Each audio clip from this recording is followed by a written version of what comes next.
You're listening to N21FM, a Pokemon podcast. I'm your host, Glenn, and I'm joined by a familiar face to some of you, hopefully many of you, because it's probably many of you, actually. It is probably one of the best episodes of this podcast, two of the best episodes of this podcast, both in my personal experience and performance-wise on YouTube.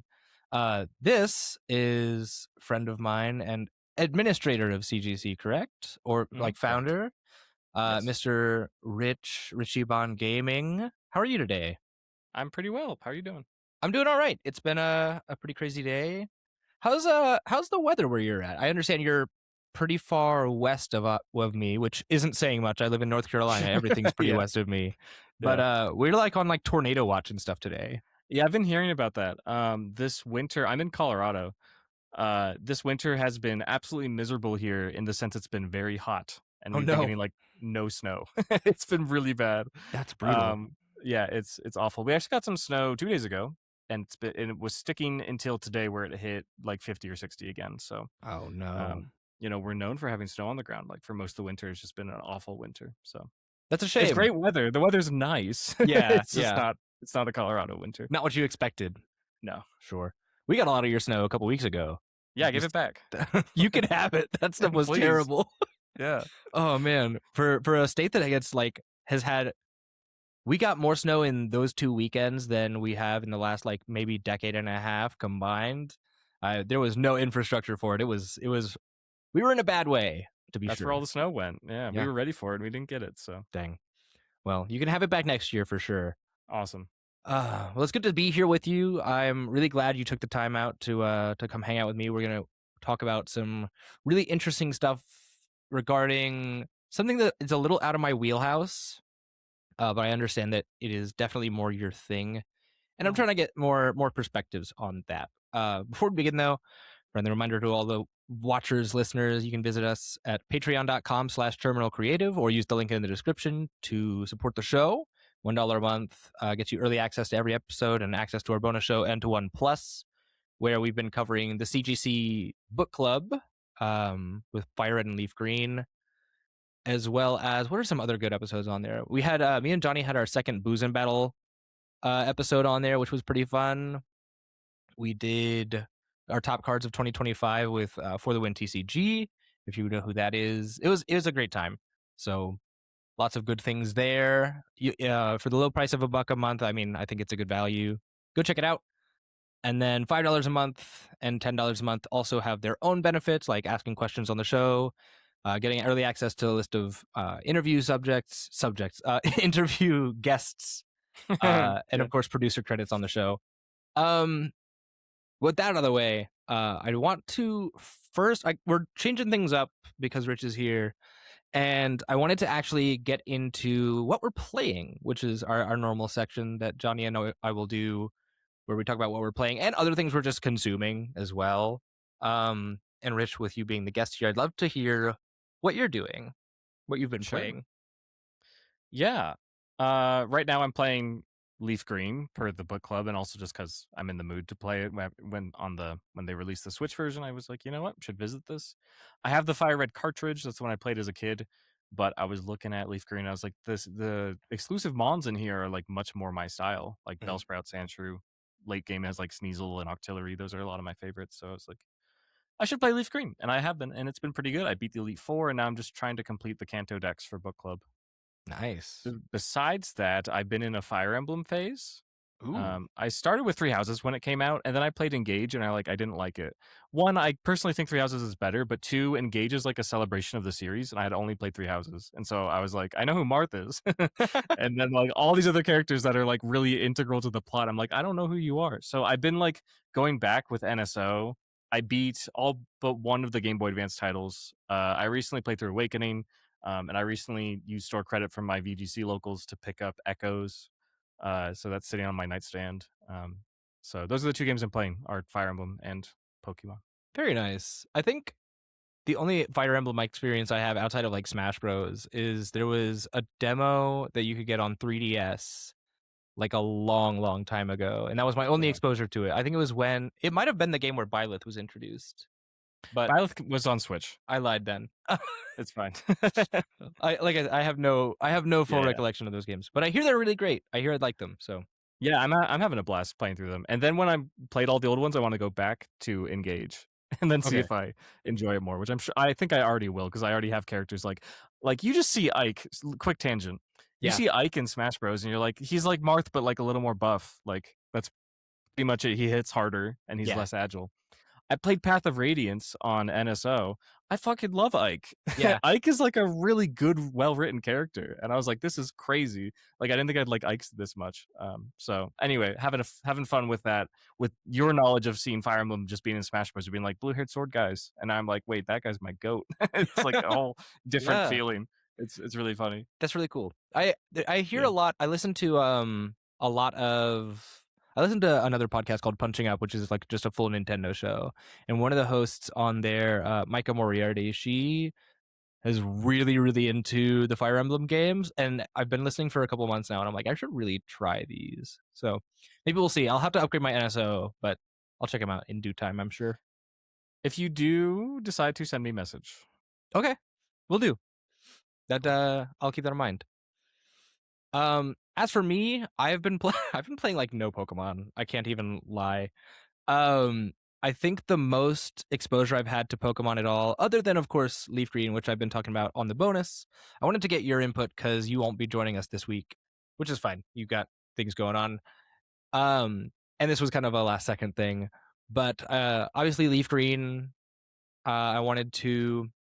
We'll talk about on the bonus, but I've been playing mostly Marathon, which is a problem. It's got its hooks in me. I don't I've know. heard it's fun.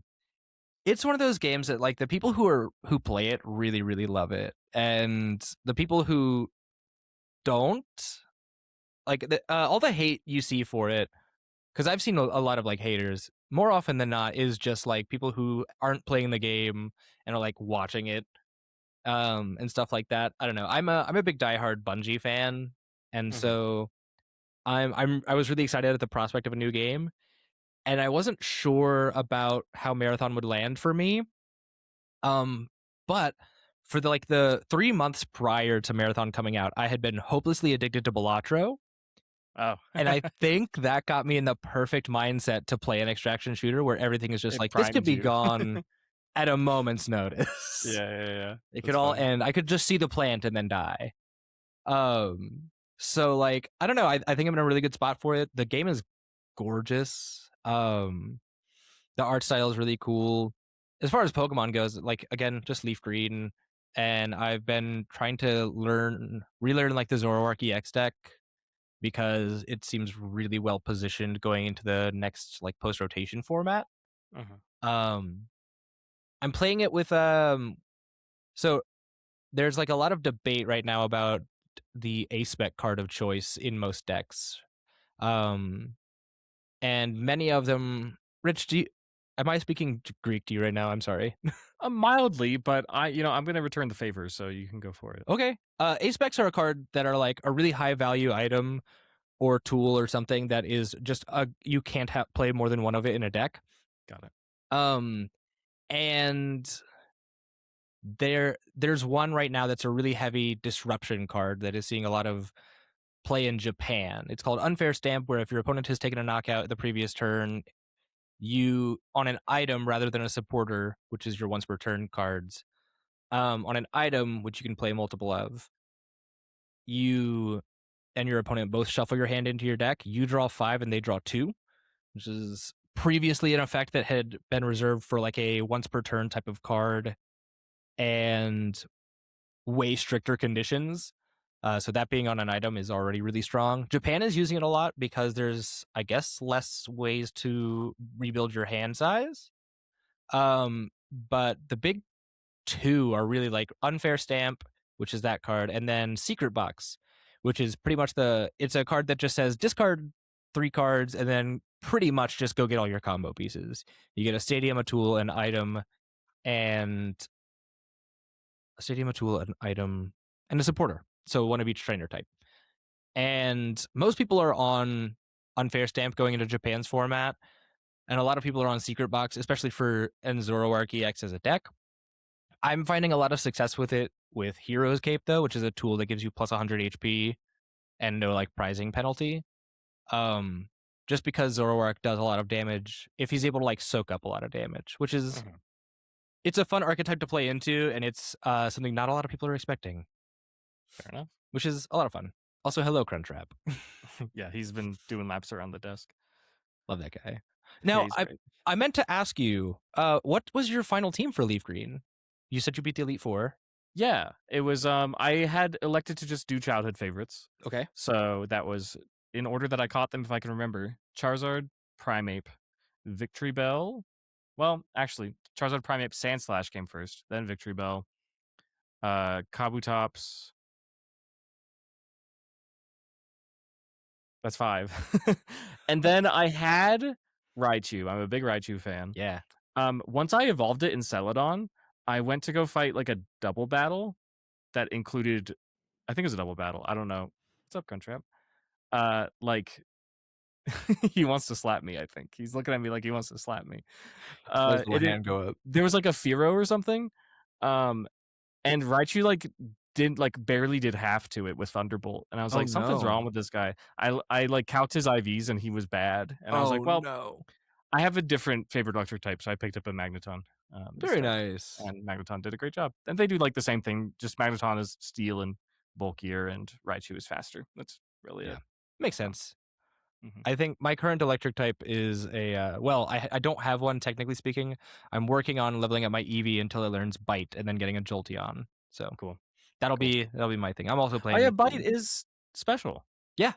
Yeah, that's huge. That's a really good. I'm sorry you asked for advice in the CGC and I like didn't mention Bite because I thought it was physical. It's okay. I've been sourcing like ideal movesets and natures and stuff from every corner of social circles in the web. So yeah, it is. I did manage to find the information, luckily, and so now I'm currently just trying to get a Staryu with the right nature and not Illuminate as an ability because that's the worst ability I've ever seen in my life. It's pretty bad, yeah.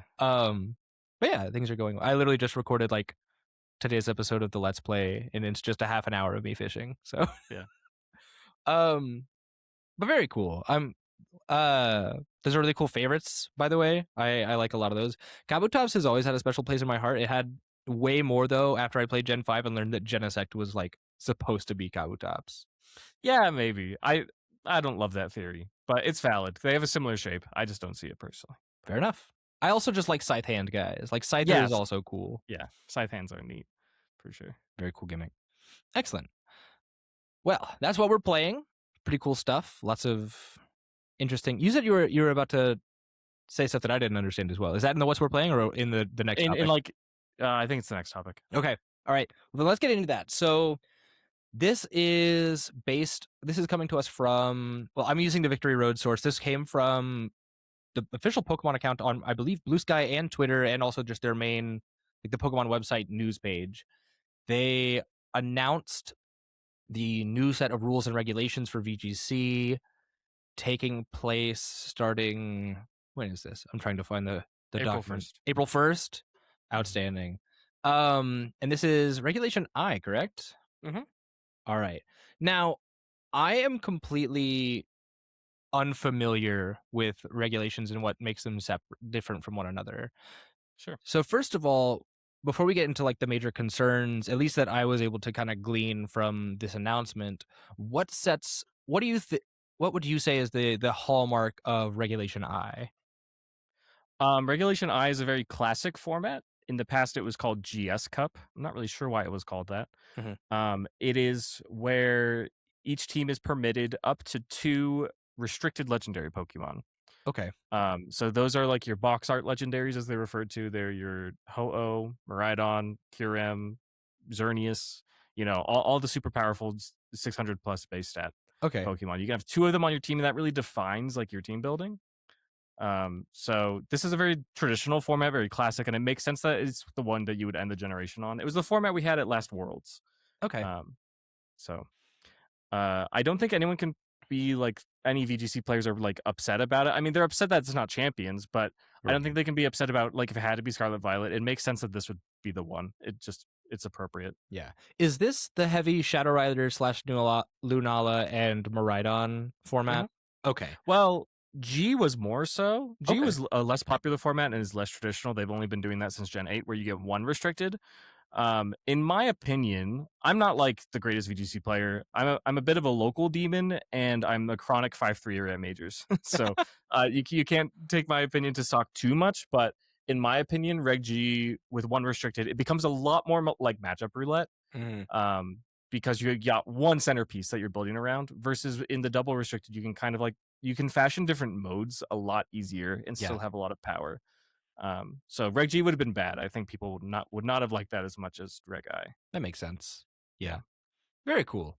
So, from what I understand, the main kind of conceit that, or not conceit, the main concern that a lot of people have is, like, as you mentioned, this is not Champions, and there was a promise kind of made when during the Pokemon Presents, no, where it was going to be, this is what we're going to do for Worlds this year in 2026. We're going to be having it on Champions.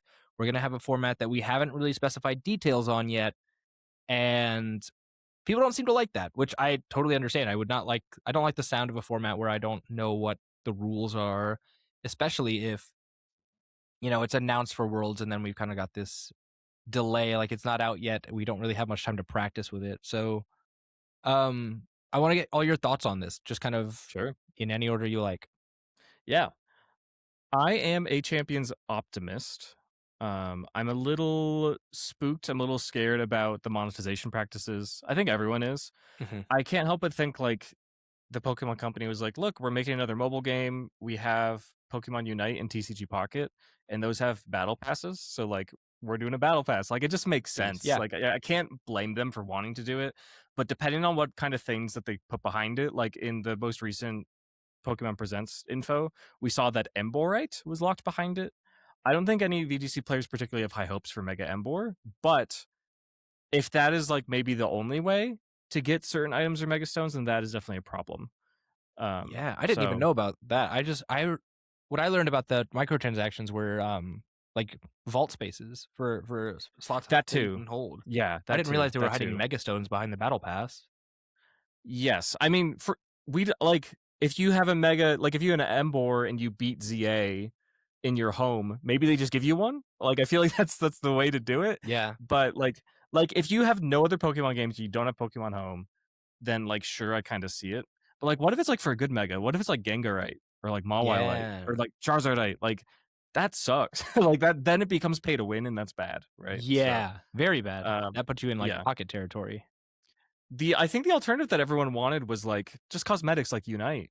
Like you can play Unite Mhm. for free, but like if I can put like I would pay $30 to put a top hat on Torkoal. Oh You yeah. know, like easy, like no question, that'd be awesome. Because like VGC has never had like the closest thing we have to that right now, I guess, is shinies, which is Sure. like cool. But I think what's more cool, in my opinion, are the ribbons and marks and the titles. You know, Yeah. I have a Farigiraf that was a giraffe rig that beat red in Heart Gold Soul Silver, and so because of that, when it's sent out, it is called the Living Legend, and that's just sick. That is So sick. What the heck? yeah, so like I think we love cosmetics. We love those marks and ribbons and those titles.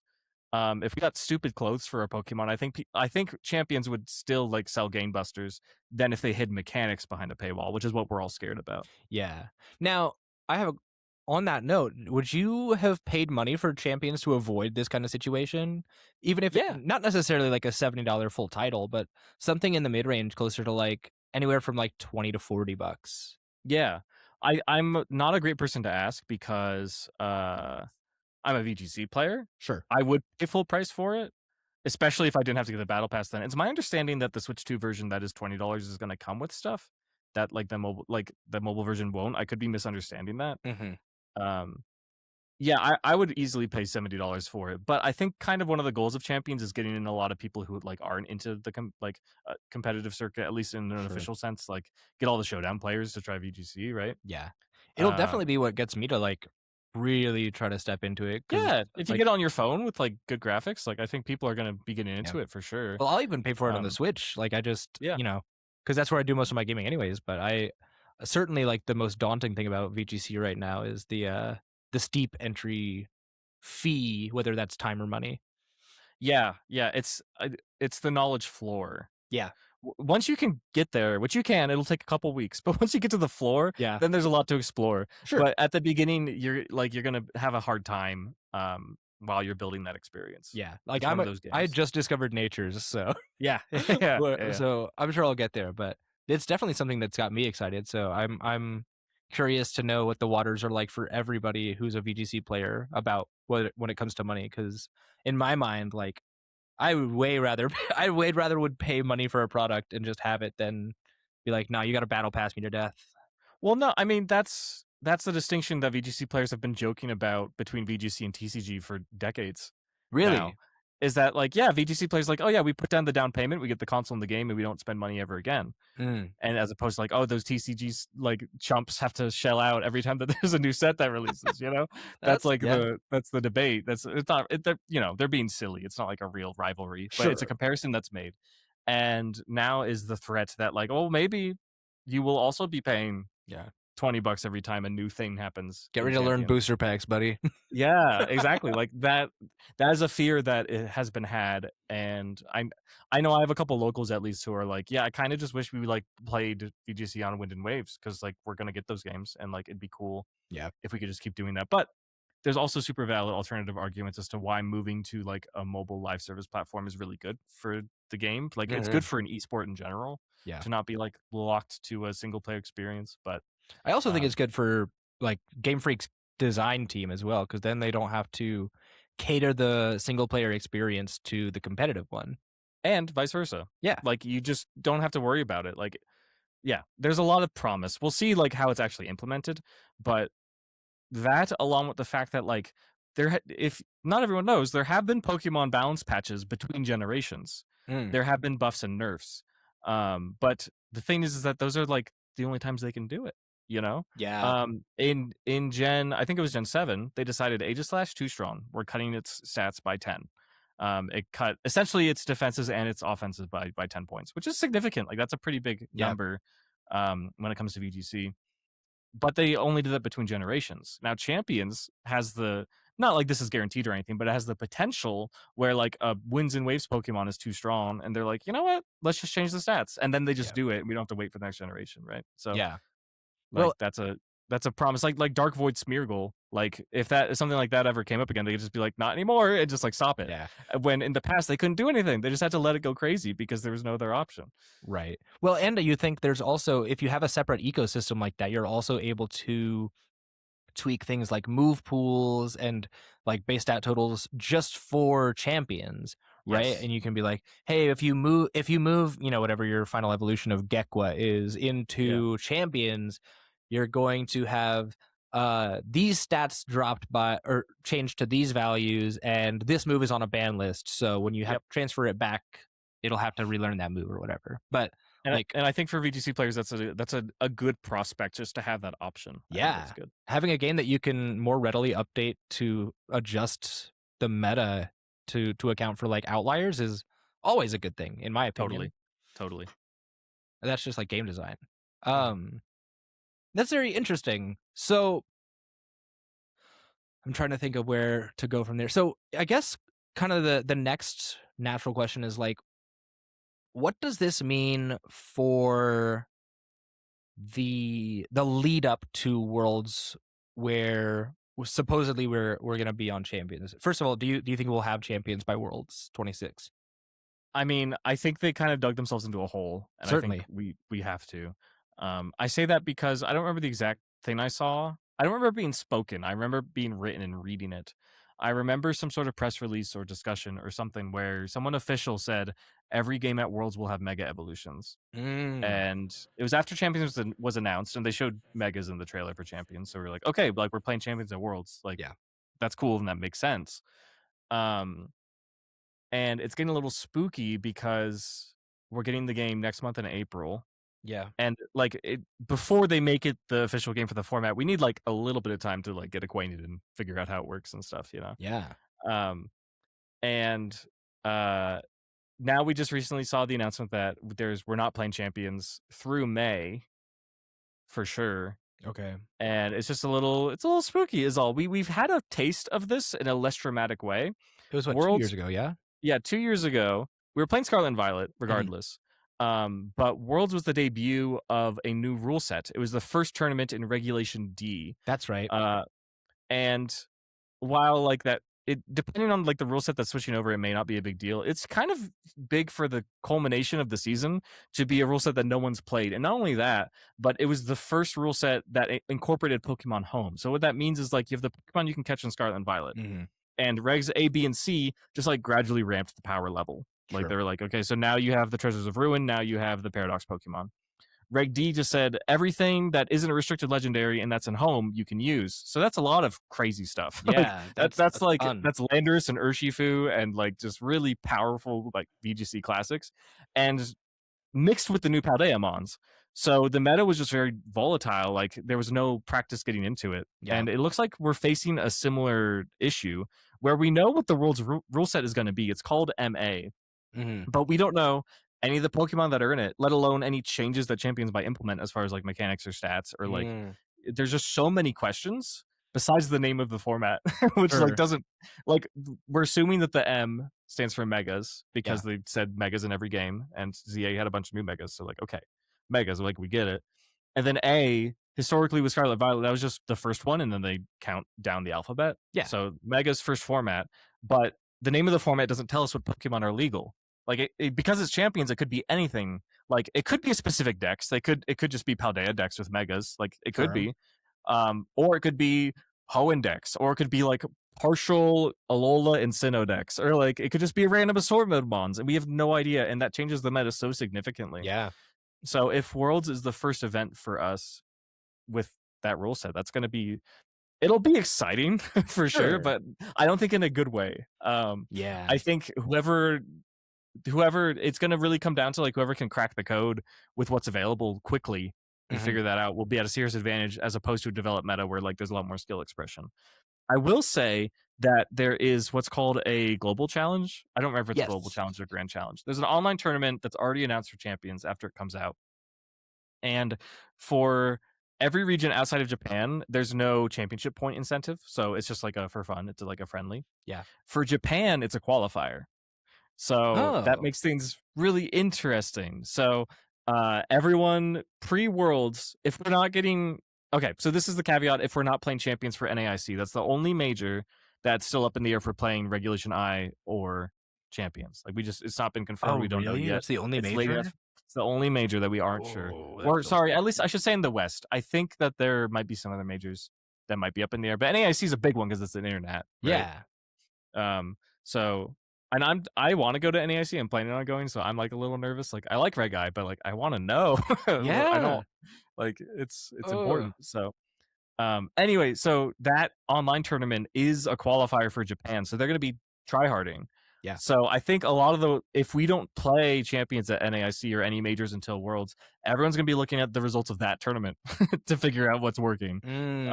Or they're gonna be silly, or not silly, but they're gonna be reckless and not address that and just see what looks good, and maybe they'll be right, but that's the problem with these brand new metas for world tournaments is that like it's kind of a crapshoot, and it's I think for the players it might end up being frustrating. I think for the spectators it'll be exciting and very diverse. Unless everyone just decides to just do the top stuff from the Japan tournament, which could happen. Yeah. But if everyone feels like being creative and cracking the code themselves, then it'll be really cool as a spectator. It'll suck as a player, I think. Interesting. So I didn't realize that I'm on victoryroad.pro right now with that it is the global challenge. I'm curious about this for a number of reasons because I don't know. If you have the site pulled up, how many majors are after May? Because that would be the ones that are up in the air. They're June or later. Is it just NAIC? There might be one outside of the States that I'm not thinking of. Let's see. So after May, we've got... It'd just be June. There's the Taiwan Master Ball League. Okay, so that could be champions. And then let's see. I think that's really it. Other than NAIC, from what I can tell, there's a Japan Championships in Yokohama. There's the Taiwan Master Ball League, and then what is this? There's a European tournament in Turin but I don't have any real. I think that's confirmed to be Reg I think no, that's not. That's to be confirmed. So in Turin, I think that's a regional or no special event, I presume. Yeah. And then, from what I can tell, that's it. Sheesh. So it's a little suspenseful, a little scary. Yeah. We'll see what happens. The why I say they dug themselves into a hole is because it feels like to me, I'm not an industry insider or analyst or anything, but it feels like to me that despite selling Game Busters, the Pokemon Company is concerned about their reputation from Scarlet and Violet being a clearly unfinished game. And this, which like it's a tough situation to be in because it's the richest franchise in the world, and the video game drives all the other elements. It drives the merch and the cards and the anime and everything. So the video game has to be on time. So I think they're more conscious about that, and I'm a little worried that like maybe Champions just needs more time in the oven. Yeah. You know, like it is really strange to me that on Pokemon Day they couldn't give a global release date for the mobile version. Yeah. It feels really weird because if they had it, that would be the like all Pokemon fans are watching that. Like that would be when like, hey, this game's coming out, you can play it on your phone. Like that would be when to drop it, and they didn't have it. And we're playing it in June at Worlds. Like something's not right. That's, You know, yeah, that's scary. it's clearly not done.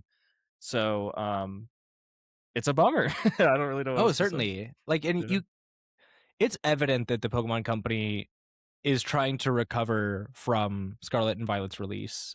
Just like that's evident in the Winds and Waves trailer, just by the sheer like the fact that it's delayed until 2027, the fact that it is already such an echelon above where Scarlet and Violet was, just visually.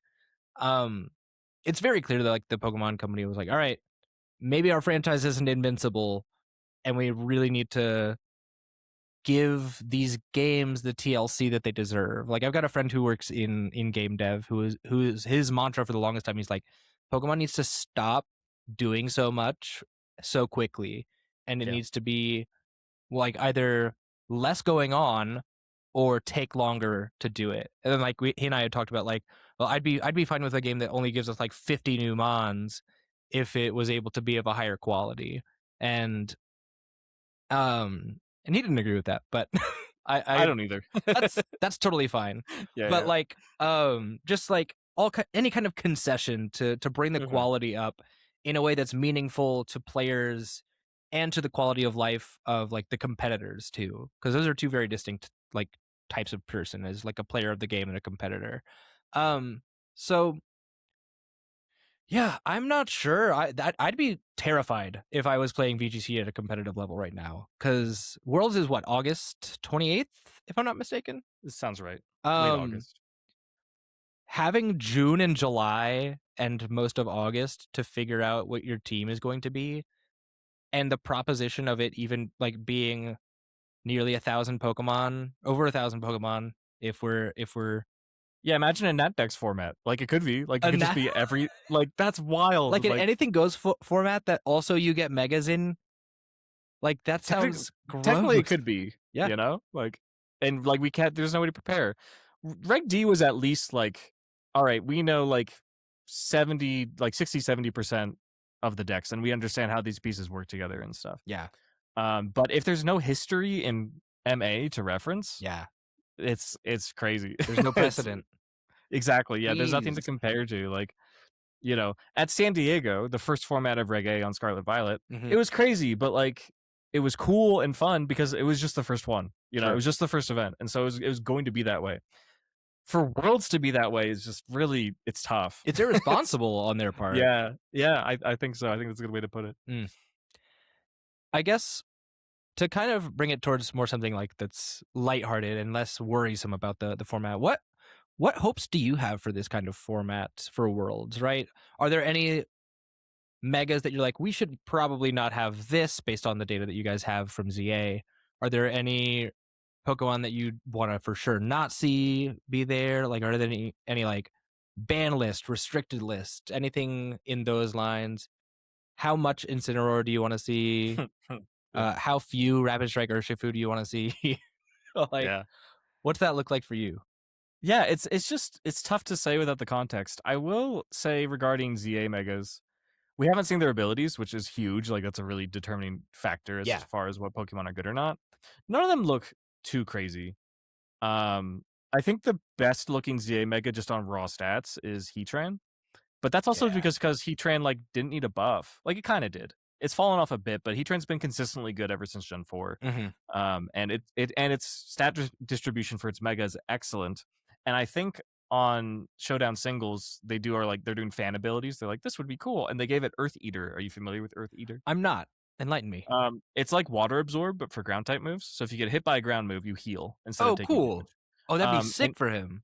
Hey, well, Heatran is Fire Steel type and is double weak to ground. So if it megas and it loses that weakness, it's only weak to fighting, I believe, if my VGC maths are working right now.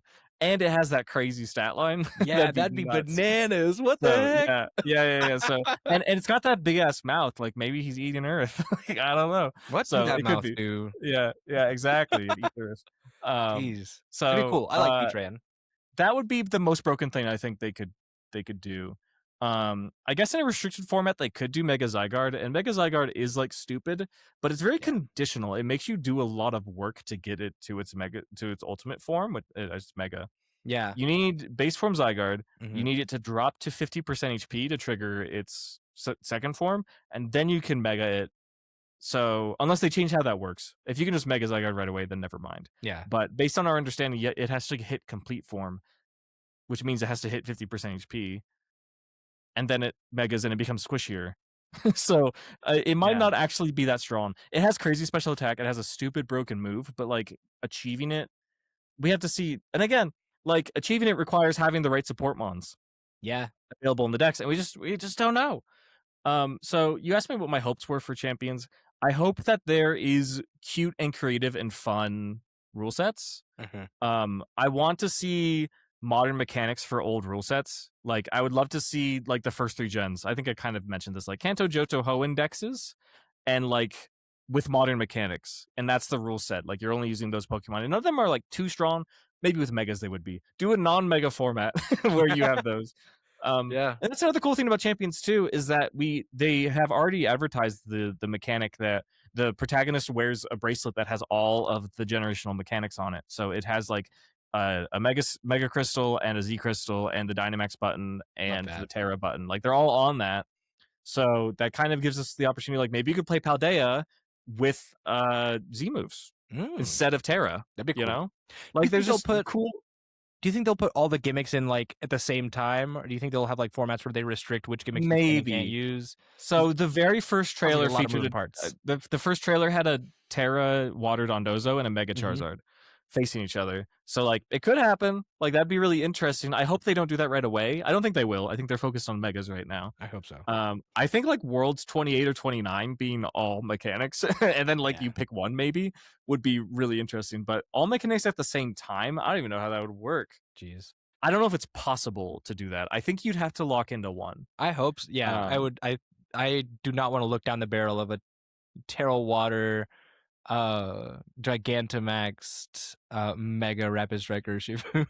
Yeah, there was a meme going around when Champions came out that was I think the main VGC players' fear is Terra Normal Dynamax Mega Kangaskhan. Ew.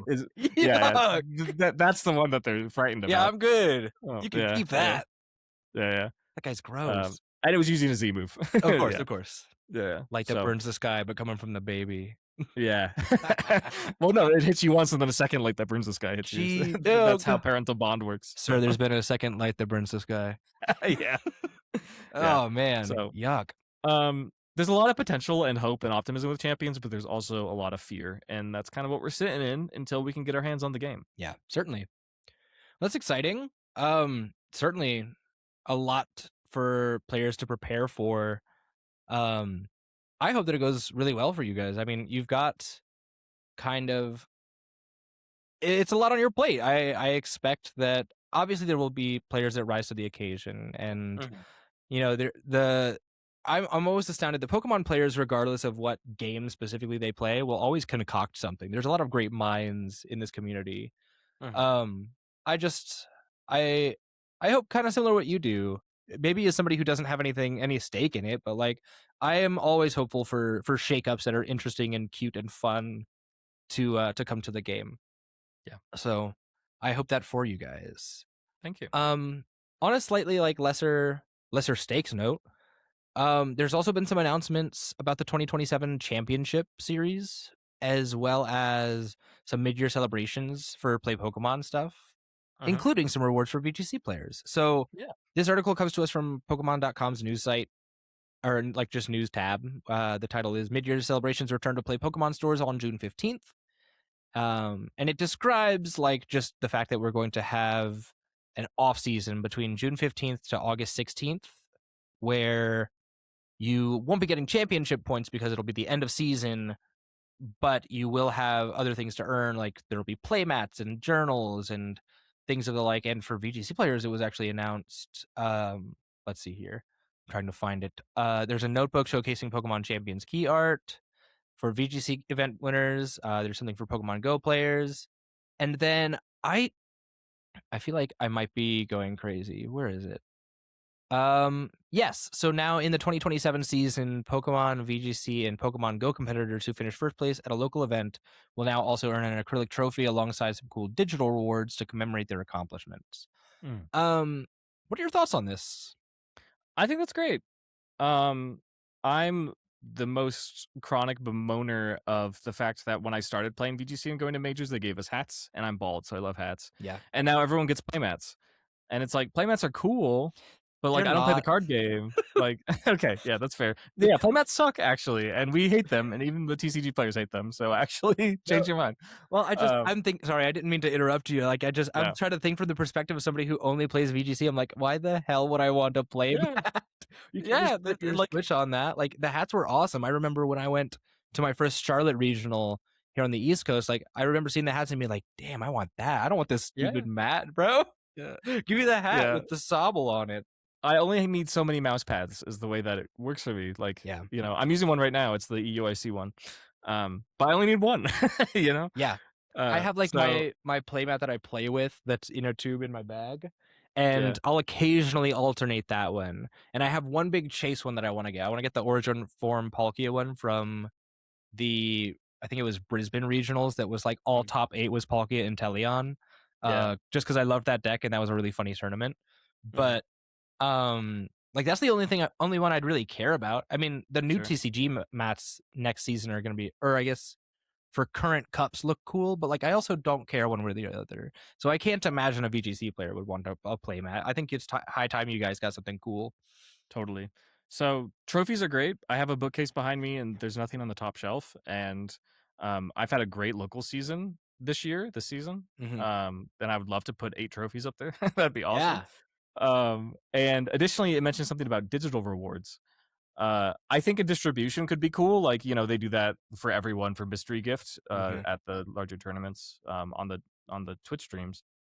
I was recently thinking though before this discussion that what might be really valuable for VGC players is if we're playing on champions, like if we can just get an item pack of like whatever the vitamins are in champions. You know, if there is a resource to like train your Pokemon, just give us like, you know, 50 of each HP up, iron, protein, etc. Yeah. That'd be awesome. We would love that as a prize. Yeah. Depending on how grindy it is, I don't know if it will be, or just like a 100,000 victory points, or like whatever you need in game to make teams happen.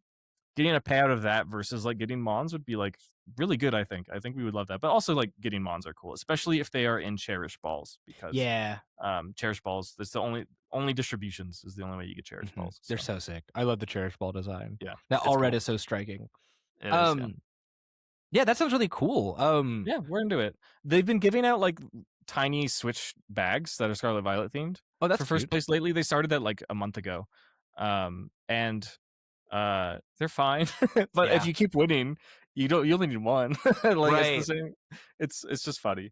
I'd be curious. Do you think they would ever do like you said that you guys like generally are a big fan of like ribbons and marks and stuff like that? Would you want something like that in any capacity? Obviously not as like the soul thing, or even as the soul thing. I think that's a great point, because World's winning Mons, I'm pretty sure I haven't won World, so I don't know. And I think there's a ribbon that comes with it. Or at least on the distribution, I think there is. Like it's blank. The Incineroar, the world champion, I think is a real ribbon.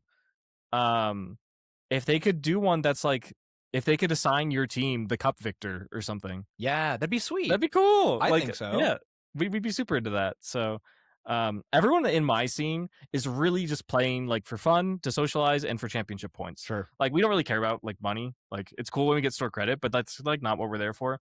We'll get handed prize packs for wins, and we're like, these are cool, but I'll just give them to TCG player. So You know, ridiculous. it's like, Let's get yeah.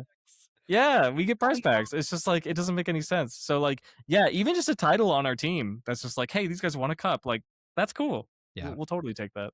Sorry, I don't mean to sound like a total like doomer. That just it's so It's baffling to me Yeah. that like non-TCG people get like prize packs and play mats and stuff like that. Not for like, oh, you know, you guys shouldn't get our stuff. Like it's like, what the hell are we doing when like they can't get something for their game? Especially given that VGC has the most concurrent viewership, and so you'd think it would get the most support. Like Pokemon, like the TCG obviously has more players event over event.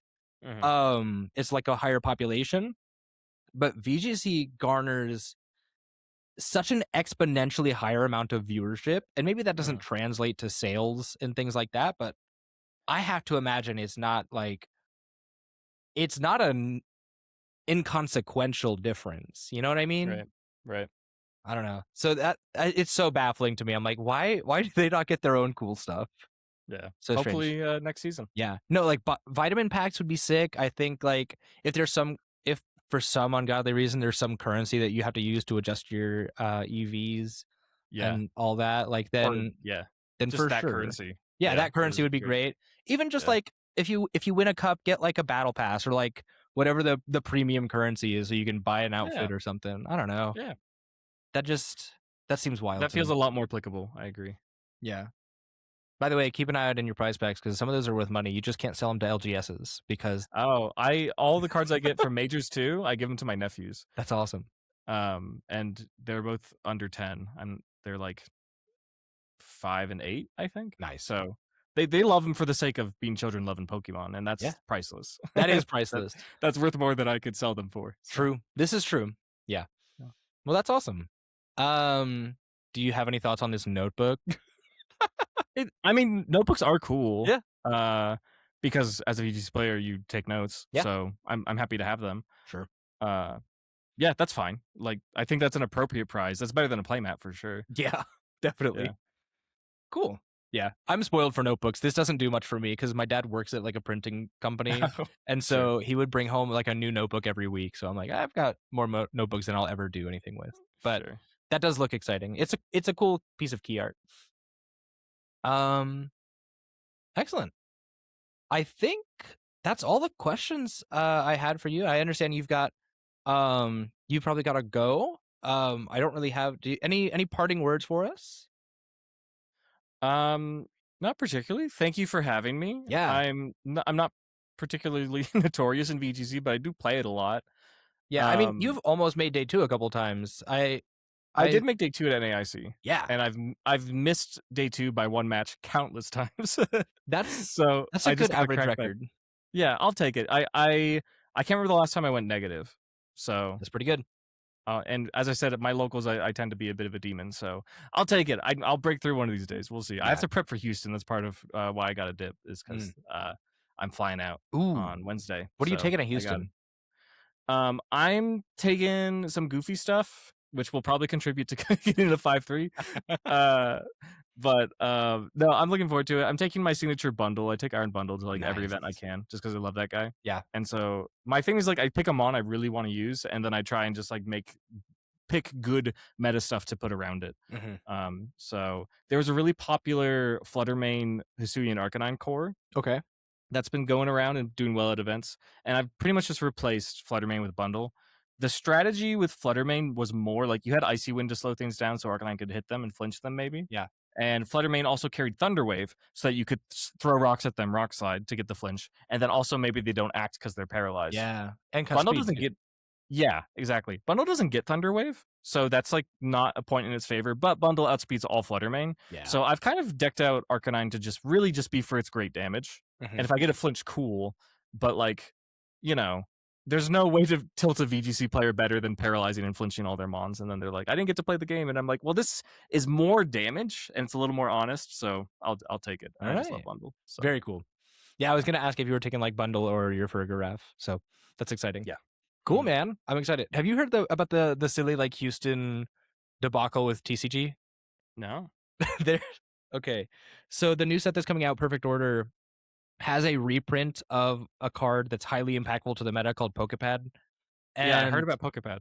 So what they're saying is that in Houston, the official ruling from TPCI is the Perfect Order print of Pokepad is not legal, but the Ascendant Heroes print is.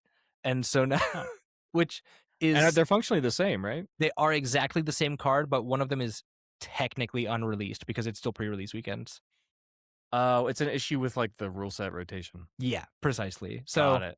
But like all of the judges That's are annoying. all of the judges, though, for the most part, unless they're a narc, are like, if I see you have a Perfect Order Pokepad, no, I don't. So that's the right thing to say. Rare Judge W, honestly. Yeah. Cool. Yeah. Well, Rich, again, thank you so much for taking the time. I appreciate you coming hanging out and talking with me about some cool stuff coming down the pike and some little concerning stuff as well. One more chance. Any closing thoughts before we say goodbye to you? Not particularly. You can find me on Blue Sky at Richiban, RACHIBAN, and you can listen to Dunsparce Drampa at linktree/Dunsparce. As you should. I plug that show as often as I can. I'm sure you do. I appreciate it. It's so fun. Yeah. The new season's awesome, by the way. I love being a player. It's a great time. It's super cool. Cool. Well, again, thank you so much, Rich, and I'll see you around, I'm sure. I'll see you in CGC. Yeah. Farewell to you, Rich. Goodbye. See ya. All right, I'm back. I took a short break. It's just me now. Cool. So the next stuff I wanted to cover is the news, more for TCG stuff as well. But with one exception. I really, it's imperative to me that I address this now. I think I'm going to try to do a video on this topic as well. I can't say definitively at the moment. By the time this comes out on free feeds, you'll know. But there has been a debacle with Pokemon Go. And I don't normally cover Pokemon Go content on this show. So be patient with me. I'm not super familiar, but this was the main thing right here. This is coming to us from News Force is the source. I haven't done quite as much research into this publication as I'd like to, so keep that in mind. But this is saying Pokemon Go players trained 30 billion image AI map. This was a statement made by Niantic saying that photos and scans collected through Pokemon Go and its AR apps have produced a massive data set of more than 30 billion real-world images, and the company is now using that data to power visual navigation for delivery robots, letting them identify exact locations on city streets without relying on GPS. And this is concerning for myriad reasons, right? So first of all, when I was playing Pokemon Go in 2016, when it first dropped, I was certainly not interested in having my data used to train an AI map. AI was still very much a figment of people's imaginations and far future technology in 2016. So, or it just meant something like, oh, this is how we refer to, enemy behavior in video games is AI, right? But now we've got proper generative and algorithmic and LLM AI models that are being trained on our location data and our image data from the past 10 years, right? So obviously Niantic had a 10-year contract that expired in 2025, and they sold to, who was it? I had that information here a second ago. I'm so sorry. But Niantic sold their data to, who was it? Scopely. Scopely is owned by Saudi Arabia's government through their public investment fund, their PIF. Saudi Arabia has been buying a lot of game studios lately.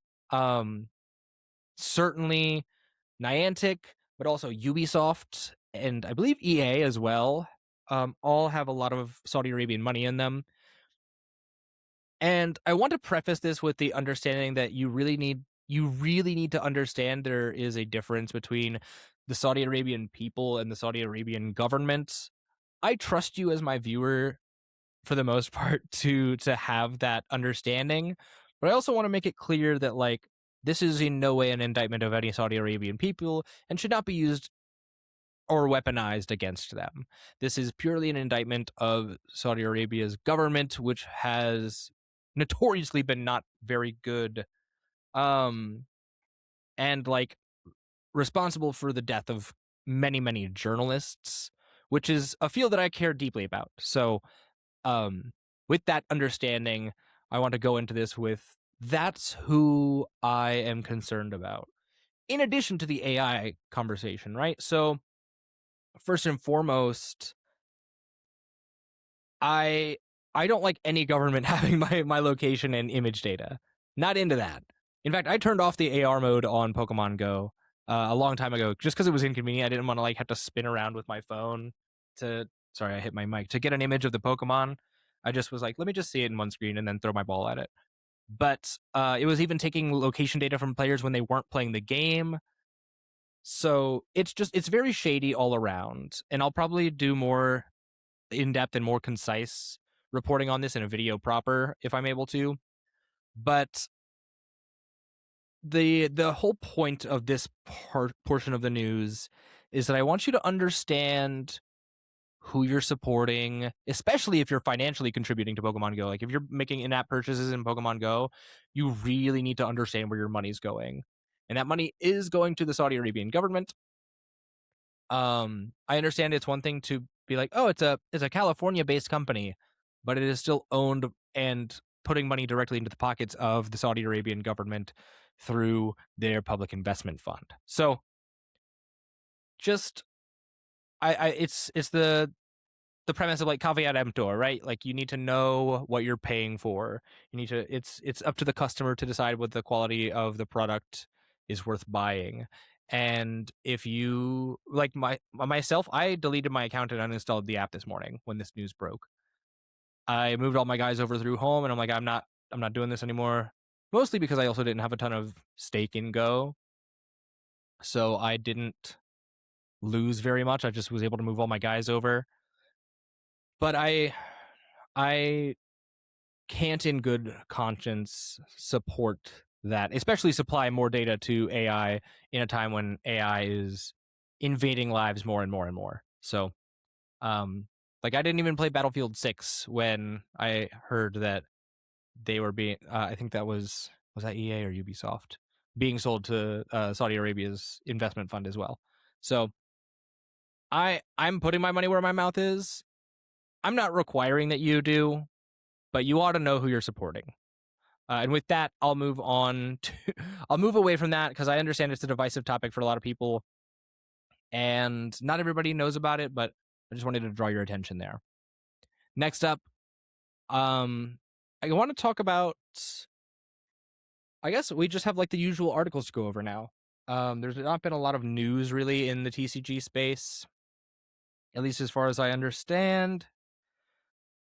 Yeah, well, I'm looking at Limitless. There's no tournaments that we're getting anything crazy for. Rotation is coming up soon. I want to have a date on that. Pokemon TCG rotation date 2026. Sorry, I should have had that up. It looks like April 10th will be when we actually get it in person. I should have already reported on this long ago. But yes, we will lose all G Block cards on April 10th, 2026. That's your Gardevoir, your Iono, your Goldango. So anything prior to that, those will be on the table. But as of April 10th in person and March 26th for live, you will no longer have access to those G regulation cards. So be sure to use them while you can. Why did I say that? I don't remember. I guess that was just an important data point. Sorry, I'm a little bit scattered tonight. But yeah, let's move on to the next usual articles. I've got the Corbin Hostler article from TCG Player. So my usual disclaimer: this is not financial advice. I normally end up doing it at the end of the segment, though. So if you've never heard me say that before, now you have. This is not financial advice. This is speculating based on the market.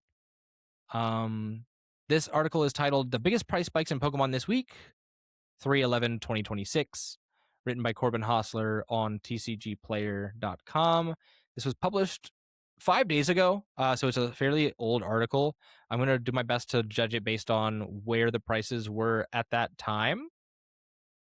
And try not to be too critical of it, because, as you know, I'm very critical of Corbin and his frequent misinformation.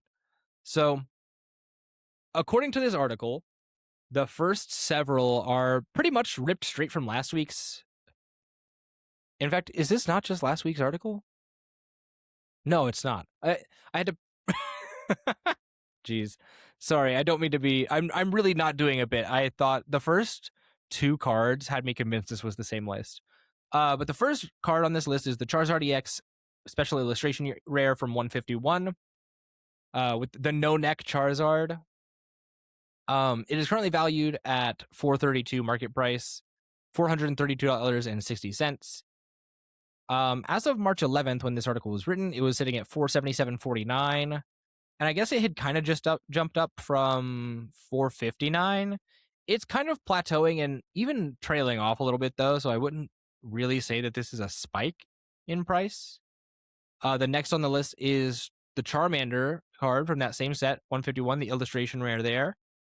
That card is sitting currently at $144.26. On March 11th, it was around $153.75 and kind of jumped up. I guess on the 4th or 1st through the 3rd of March, it was at $105. So that is a substantial jump. But also, that was kind of captured in last week's article. So let's see, if I go off of last week's article, the date from the 9th, right? From the 9th to today, we've actually gone down a little bit. This card is also starting to taper off. So I don't know. You might want to act quick so you don't miss your window. Or don't. Do whatever you want. Who cares? Next on the list is Mega Gengar EX, the SIR from Ascended Heroes. This card is honestly, it's getting ridiculous. This card is currently priced out at $1,001.23.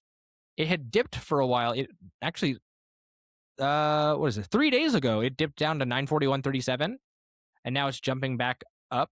I don't know if you can call that a spike or a dip or anything. I think this card is still just regulating from being in the market for not very long. I mean, this card came out in January, so I don't think it's fair to be like, oh, this is surely going to stay around $1,000. And like I said last week, this card I don't particularly care for. I'm also not a collector, so who's to say? Another Gengar card on the list that wasn't here last week is Sabrina's Gengar from Gym Challenge. This is just a rare card from there. It is, let's see. Oh, this is curious. So, currently the market price for first edition is $217.11. As of around this time last week, it was the same price. It's pretty plateaued, actually. It did jump up early March from 185 to 217. I don't know. I guess if you look at the past year as a whole, between February and now, it's jumped up from 171 to that 217. But I'm not really sure. Let me look at this article a little more in depth. Even back then, this card was a chase. This week, first edition copies from 185 to 215. First edition of the original Fossil Gengar is up in price as well, from $345 to $375. It's a good time to be a ghost. I'm surprised he didn't just post the original Gengar, unless that graph just didn't look as cool. I don't know. It's strange. But if you have a Sabrina's Gengar, maybe it's time to sell it. Maybe it's not. Who's to say? Next up is another card from Ascendant Heroes, the SIR for Mega Dragonite EX. This card's currently sitting at $637.43. up from, if I'm looking at this time last week, $611.90. So about a $25 increase. I don't know. This is still regulating. I mean, the market, this will come down. Don't buy this yet. And then this is these lists have me so convinced that these are all just like, let's get all the attention getting Pokemon, because the next card on the list is Moonbryon. This is the Umbreon VMAX Secret Rare from Evolving Skies, which is currently sitting at $1,803.72. This time last week, it was $1,745.77, which is a substantial jump. It just doesn't look as huge on the graph because it's equalizing down from when it was at its peak of about 2280 to 2260, which is ridiculous, by the way. You guys got to calm down. We really got to get serious about, like, this is too much. But yeah, I don't know. It's like a percentile jump, but it's, you know, it's that much money even though it's a percentile. So do whatever you like. I mean, its counterpart, the Umbreon from Prismatic Evolutions, is also climbing a little bit. I just find it curious that this is named the biggest price spikes when these are all just kind of gradual increases. I don't know. But I've reached out to Corbin Hostler about his misinformation on these articles, and he's never responded. So I can't imagine he ever will. We'll see, though. And then the next one is like Mega Charizard X EX from Phantasmal Flames, the special illustration rare. This is currently sitting at $781.99, up from this time last week, $732.63. So a good little $50 jump. I feel like I remember the Japanese version of this card doing really, really well. Because in the Japanese text, you don't cover the Charmander. So I'm not sure how that looks. So I'm gonna see what its price is right now. I'm looking it up in the moment. Sorry for the the unfortunate timing of it. So the Mega Charizard X EX is $781 in English, but in Japanese, do you have it in Japanese for me? I don't think you do. Unless, no, there's multiple pages. I'm sorry, I lied. I'm trying to find this card art in Japanese, and it's so far proving impossible. I'm gonna look to see Pokemon Japan as well. There we go. Actually, yeah, it's actually one of the few cards that has retained a lot of value. The Japanese one is $549, or sorry, yeah, about $513 is the market price for the Japanese card. So a substantial similarity, but still cheaper for some reason, even though I think it looks better. But whatever, nonetheless. The next card up is the Mewtwo and Mew GX Tag Team from Sun and Moon Black Star promos. This is the promo card. This jumped up quite a lot in early March, late February. So I'm surprised this wasn't on a previous article. But it's currently sitting at $262.54, up from around $228.97 in late February. So a very substantial percentage compared to some of the more recent jumps, but I don't know. I guess there's been a lot of Gen 1 hype lately, so these things make sense with Leaf Green and Fire Red getting announced for Switch and other such things. I mean, last week, I think it was the Rockets Mewtwo SIR that was doing really well, so it stands to make sense that other Mewtwo cards would do well. So that's all I've got for that article this week. I would love to find a way to like really get Corbin Hostler's attention on this, because I really just like how inaccurate or misleading some of these can be. And I know I've complained about it in the past on this show, but I don't know. I want to give you guys accurate information, and I don't have access to the API he does, or that I presume he does. So I don't know. We'll see. All right. Next up is stuff that, gosh, I feel like this episode after Rich is gone might be so boring for you guys, because I'm like, oh, here's the numbers. Because like next is like, oh, there's some job postings on LinkedIn, and that I understand that might be boring for some of you guys, but if it's not, let me know. I'm looking at the past week of Pokemon company international jobs. So at the most 6 days old. So a couple of things. There's been a global consolidation accountant based in Bellevue, Washington. It'll be a hybrid position. What are you consolidating is what I'm curious about. Perform monthly consolidation activities for global subsidiaries, including data collection, validation, and system uploads. Maintain consolidation and ensure alignment between FCCS and source systems. Prepare and post consolidation, elimination, and reclassification entries as needed, including intercompany eliminations and other adjustments. Work closely with subsidiary accounting teams to reconcile key consolidation accounts, CTA, intercompany investments, and subsidiaries, equity roll forwards, and maintain audit-ready support. Okay, so they're balancing their books. Next is a business operations associate, art approval, bilingual Japanese and English. I mean, they're always sourcing art. This is pretty self-explanatory. Application security engineer. This is someone who will administer and enforce security policies, governing system, and application process. Perform application security testing and reviews to ensure secure configurations and compliance with standards. Conduct penetration tests and vulnerability assessments across applications, OS, and network layers. Okay, this is an app security manager. That makes sense. There's also an infrastructure security manager, presumably similar stuff. A senior systems engineer. And then an import-export analyst. Is this import or export of data or merchandise? This is merchandise. So importing and exporting in and out of the country, federal, state, and local regulations. Just an analyst to kind of manage shipments, meet on-time delivery for e-commerce and trading card game teams. That's noteworthy. Plan the logistics and coordination and execution is part of what they'll do. Plan and manage international shipments, air, ocean, and ground to meet on-time delivery for our e-commerce and trading card game teams. And then track shipments, create customs documentation, ensure compliance with global trade regulations. Cool that they're getting stuff out on time. Anyway, that's just important for that. Product marketing manager, mobile and apps.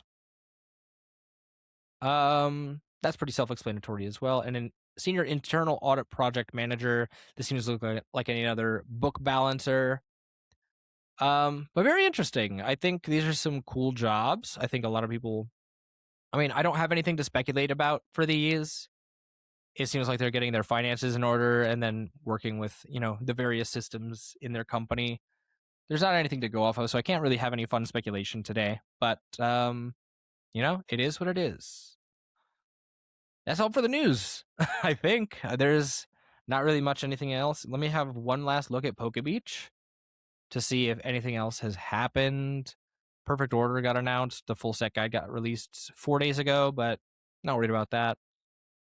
Chaos Rising got announced as a small English set. Yeah, nothing crazy. Aura Seeker, the set name got trademarked for the Pokemon TCG, which is cool. This seems to be based off of we're getting a set based off of Mega Lucario, maybe Mega Lucario Z, if I had to guess. This comes to us from Pokebeach by the Water Pokemon Master, posted on the 9th. So a week ago today, we discovered their new trademark for Aura Seeker has been filed by Pokemon. It's registered under the same product classifications used for Pokemon TCG set names in the past. So, yeah, it could be something that features Mega Lucario Z. Seems pretty interesting to me. But I don't really have anything else to say about that. But currently, for Japan's upcoming TCG schedule, what we've got confirmed or speculated upon, May 22nd should be Abyssai featuring Mega Darkrai EX. July 31st should be Storm Esmeralda featuring Mega Rayquaza EX. On the same day, 3 Mega Starter Set EX decks featuring Eevee EX, Zoroark EX, and Meowscarada EX. Tentatively, October should be the Celebration Collection for the 30th anniversary of the TCG. And then we don't really have a date on Aura Seeker. But that's really about it. Now I'm done. Now I'm done with the news. That's all I've got. Yeah, that's all. Holy smokes. I'm all out of whack. Everything's been different this week. But thank you for coming out and watching, listening. Thank you for being here. Thank you for supporting me. Thank you for supporting Rich. His links will be in the description below, of course. I hope you've enjoyed this episode.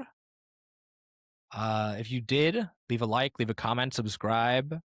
Be sure to check us out on Patreon, patreon.com/terminalcreative, $1 a month, $5 a month, $10 a month, all that good stuff.